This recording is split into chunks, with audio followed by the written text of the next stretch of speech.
Hello everyone, I'm Himanshu. So today we are going to write our first program in Python.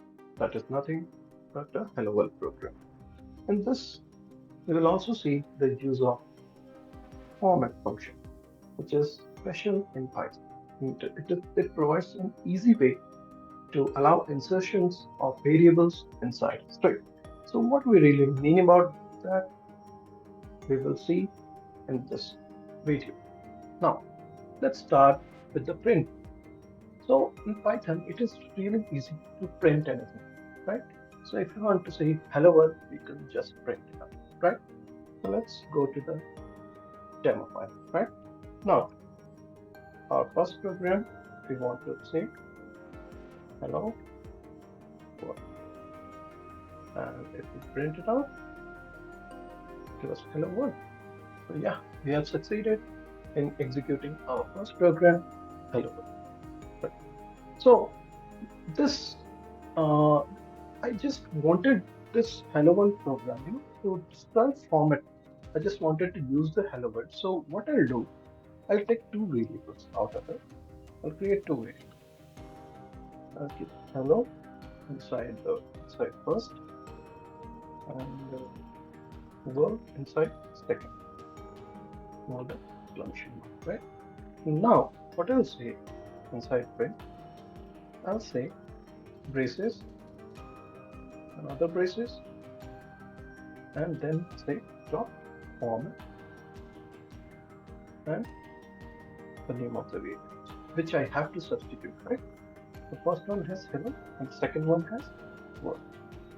So now, if I do it, as you can see, it has taken it as the argument, right? Now let's try hello world.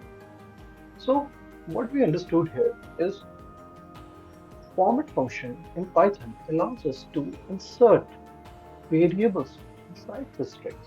You know, it can be int value, it can be anything. So it is a really easy way of inserting any value inside. Okay, let's do a second example and let's see.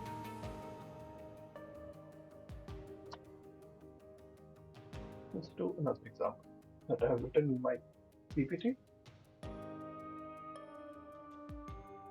I am okay. Let's do launch is learning Python, right? So now I execute it. I get out, right? Now what I can do, I can keep my name inside a variable and pass it over here so that I don't have to write manually. Now let's see the format and I'll call it as variable. And now this will substitute it. Say Himanshu is learning Python. So this is one of the cool ways of calling out, variables inside your strings. So this is what I wanted to show you in this small video in your first program. So thank you very much for your time. Keep watching. See you in the next video.